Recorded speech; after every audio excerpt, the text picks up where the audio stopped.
Hey everybody, it's your hospitality friend Glenn here with another great solution to help you folks save money and make your life a little bit simpler. And to walk us through it, I've got Mr. Mark Kimber, Chief Revenue Officer of the cool company I discovered called Fintech. How are you, man? I'm doing good. Hey, looking forward to this conversation. Yeah, so you guys are not new to me, not new. You've been around for 3+ decades helping people with invoicing in the alcohol universe. And now you're expanding to the full-up hospitality industry. What's the history behind you guys? Yeah, it's a great question. So fintech, because it's an industry, we get kind of tagged into that whole financial metric of software. I thought you were about helping fish swim more efficiently. Yeah. But 33 years ago, we had a pretty large enterprise customer, a grocery chain, came to us and said, hey, we're having a hard time staying on top of paying all our alcohol invoices because of the governance and the terms. And so they started kind of in the compliance space to really keep large enterprise customers and that sell beer, wine, or spirits compliant in the States because There's so many rules. I worked in the alcohol business. Y'all, it's crazy how much you have to follow. So you really simplified the process for them, probably took a lot of that pressure off of them to make sure that they were doing the right thing. Yeah, absolutely. Just to make sure a product can be consistently delivered in the back door without disruptions. Yeah. All right. So that sets the stage up to expand. So why expand in the hospitality industry, and how are you going about that? Yeah, another good question. You know, when we kind of onboard or work with some of our larger enterprise customers in mid-market, as they go through consulting engagements, working on other ERP projects or upgrades, they say consistently the consulting companies come back and go, hey, how come you're really buttoned up on the alcohol side? You know what all your invoices are, everything tick and ties, but everything else is kind of a garage sale. And that kind of spurs our customers right now coming to us going, hey, is there any way you can do Frito-Lay? Is there any way you can do propanes? And so it really made sense because of the sheer propane or propane accessories as well. I'm in Texas filming this, so I got to make a King of the Hill reference. Yeah, think of this way. It has given us two distinct opportunities. So one, we're in the 3-tier system today. There's roughly 620,000 businesses in the U.S. that sell alcohol. Wow. That's it. That's our total available market.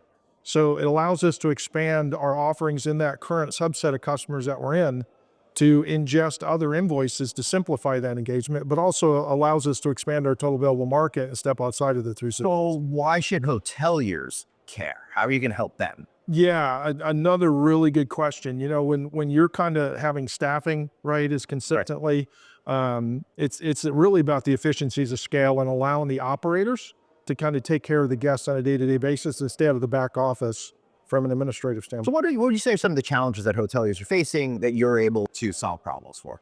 Yeah, what we hear basically is really trying to get the visibility to that debt quicker.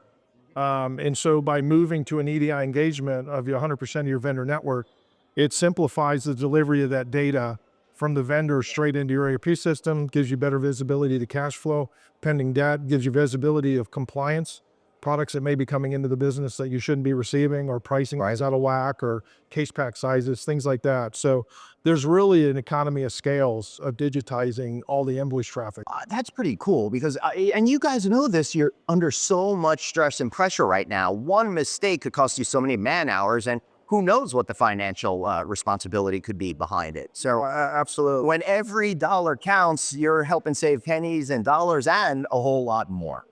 Yeah, and that's really the crux of it is to allow those people in those roles to take care of the guests and operators to kind of focus on the business at hand.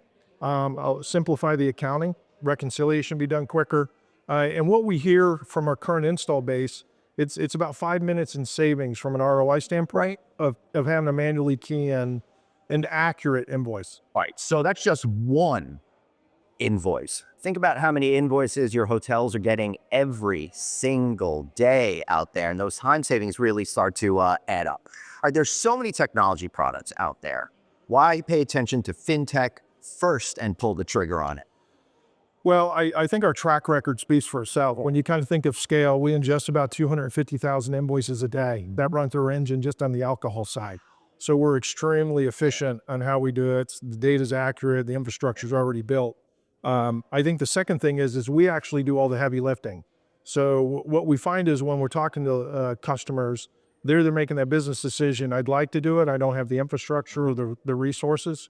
Or if I'm going to take it upon myself, what's this burden cost going to be?